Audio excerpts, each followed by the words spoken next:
Ittra Pastorali tal-isfijiet tagħna għar-Randan 2019. Tibżgħux tieħdu lil Marija għandkom. Ħbib tiegħi, aħna n-nies li inħobbu d-dar u dan bir-raġun għaliex bejn dawk l-erba' ħitan tad-djar tagħna jintiżġew stejjer meraviljużi, stejjer ta' familji li fihom l-għaxqa, stejjer ta' ġenerożità kbira, stejjer li ma jitwemnux meta tara ġenituri issagrifikati għal uliedhom, speċjalment fejn ikun hemm xi wild bi ħtiġijiet speċjali. Stejjer eroiċi bħal fejn hemm mart serju. Imma mbagħad hemm djar fejn jinkitbu stejjer li tkun tixtieq li qatt ma seħħew. Bħal fil-każ ta' ġenituri minsija minn uliedhom, bħal fejn hemm ġrieħi miftuħa minħabba il-vjolenza domestika u l-abbuż, bħal fejn hemm id-tbatija li jġibu magħhom żwiġijiet imkissra. Hemm min saħansitra kellu jibdel daru għax ma setax jissapporti it-tsektsejk tal-ġirien. Hemm djar milquta sew mill-faqar. Hemm djar fejn rifset il-mewt u ħasdet il-ħajja li kienet għadha qed tiftaħ bħal warda. F'ċirkustanzi bħal dawn, aħna ntennulkom dak li San Pietru qal lil Matub li kien ħdejn il-bieb tat-Tempju. F'isem Ġesu Kristu imxi. Meta nistiednu lil Ġesu jidħol fid-dar tagħna, il-preżenza tiegħu tagħmel il-mirakli. Hekk ġara meta Ġajru sejjaħ lil Ġesu fid-dar tiegħu għax bintu kienet marida serjament. Ma narawix bi kbira li fostna jkun hemm min jaħseb li mhux den biżżejjed li Ġesu jidħol fid-dar tiegħu. Hemm min jaħseb illi meta Ġesu jgħaddi mit-triq tagħna jaqbiżna, jibqa' għaddej. Imma l-ġrajja ta' Zakkew mhux biss turina li Ġesu jidħol ukoll fid-dar ta' midneb pubbliku mistkerraħ minn kulħadd, imma li saħansitra kien Ġesu stess li stieden lilu nnifsu biex imur għandu. Ġesu ma jidħolx fid-dar għax ikun hemm l-ordni, imma jkun hemm l-ordni fid-dar wara li Ġesu jidħol. Kristu miet għalina meta aħna kunna għadna mitinbejn. U kif jgħid San Ġwan, aħna nħobbu għax hu ħabna l-ewwel. Dwar dan, Sant Wistejn jikkummenta li Kristu li huwa l-isbaħ fost ulied il-bnedmin miet għalina li konna koroħ u mħawdejn. Lil dawk li jsibuha ftit bitqila li jilqgħu lil Ġesu fid-dar tagħhom, b'umiltà u mħabba nagħtuhom parir biex jagħmlu bħala rajjes ta' Kana. Ma jibżewx jieħdu għandhom lil Marija, għax Marija tiġbed lil Ġesu warajja. Hija tenna nduqu t-tjubija tal-imħabba li Ġesu għandu lejn kulħadd, imma b'mod partikolari lejn dawk li ħabta u sabta jaraw id-dar tagħhom nieżla.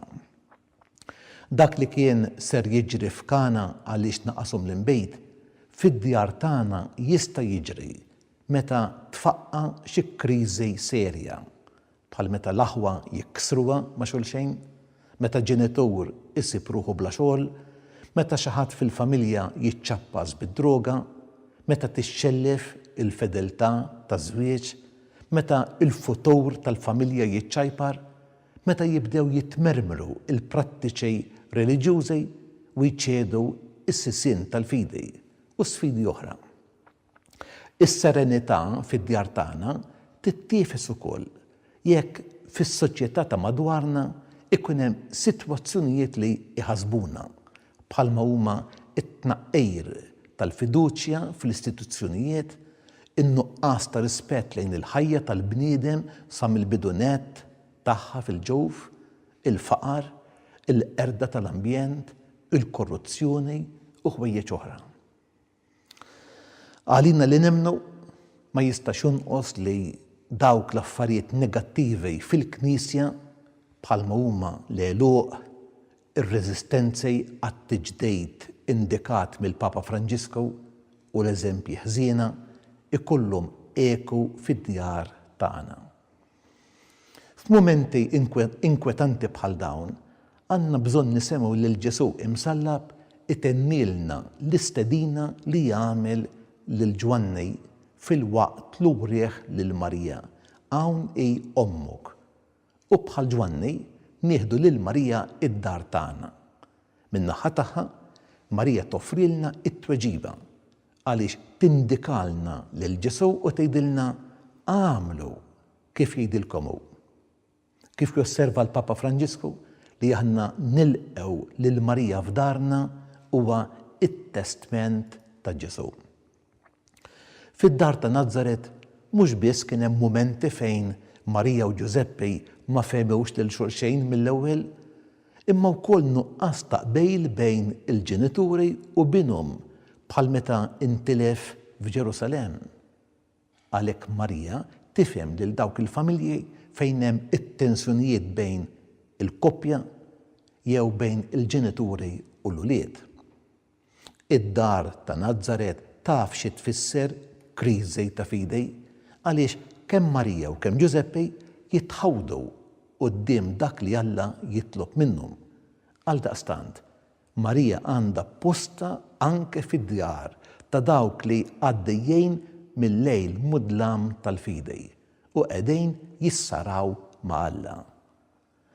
Meta Marija għaddiet 3 xhur fid-dar ta' Elisabetta, min jaf kemm semet rakkonti ta' din il-koppja anzjana li għaddiet ħajjitha fil-għajb tan-nies għaliex ma kellix tfal.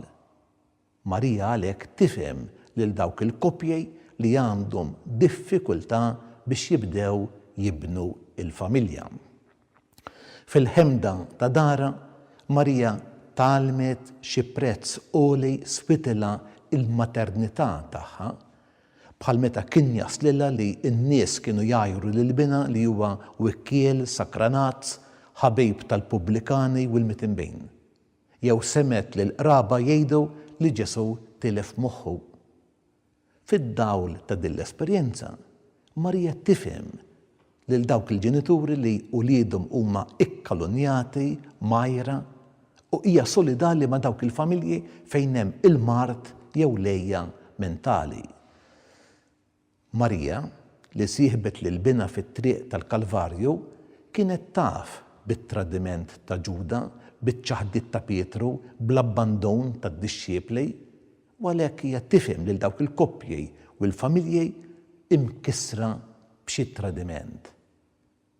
Marija li waqfet ħdejn is-salib hija qrib il-familji imsalbin. Marija li wara l-mewt ta' Ġesu kienet miġbura mal-Apostli magħluqa fiċ-ċenaklu, illum tassisti lil dawk li għal xi raġuni jew oħra jinsabu magħluqa f'djarhom u m'għandhomx il-ħila joħorġu u jittamaw. Nhar l-Erba' bdejna r-Randan, żmien li matulu bis-smieħ tal-kelma t'Alla, it-talb, il-penitenza u l-karità, aħna nitħejjew għall-Lejt il-kbir. Kif dakinhar li Ġesu qamm il-mewt huwa mar fid-dar jiltaqa' mad-dixxiepli li kienu imbeżza mill-Lut u bil-bibien magħluqa, hekk hija x-xewqa tagħna li f'dan Lejt il-kbir Ġesu jiġi joqgħod magħna fid-djar tagħna. Imma kif dakinhar fid-dar tad-dixxiepli kien hemm Marija, hekk ukoll illum ejjew ma nibżewx nieħdu lil Marija għandna biex jgħidilna nitħejjew għal din iż-żjara ta' Kristu irxoxt. Ħassejna li għandna nqegħdu qudiemkom lil Marija għaliex din is-sena qegħdin infakru l-400 anniversarju tal-kwadru tal-Madonna ta' Pinu li minnu fl-1883 hija sejħet lil Carmine Grima u l-Franġisk Portelli. Dakinhar il-Madonna qalet lil Carmine biex tgħid 3 avamarijiet fġieħ it-3 ijiem li ġisimha dam fil-qabar qabel ma ġiet imtella is-sema bir-ruħ bil-ġisem. Fi kliem ieħor, fil-ġrejja tas-Santwarju Nazzjonali ta' Pinu għandna rabta bejn l-E.T ta' Kristu u l-E.T ta' Marija. Li kieku dan il-kwadru kellu jitkellem min jaf kemm jirrakkontalna esperjenzi sbieħ tal-E.T li seħħew bejn il-ħitan ta' ħafna mid-djar tagħna. Napprezzaw li f'ħafna mid-djar tagħna hemm ġbija tal-Madonna ta' Pinu għaliex fejn hemm Marija ikun hemm Ġesu.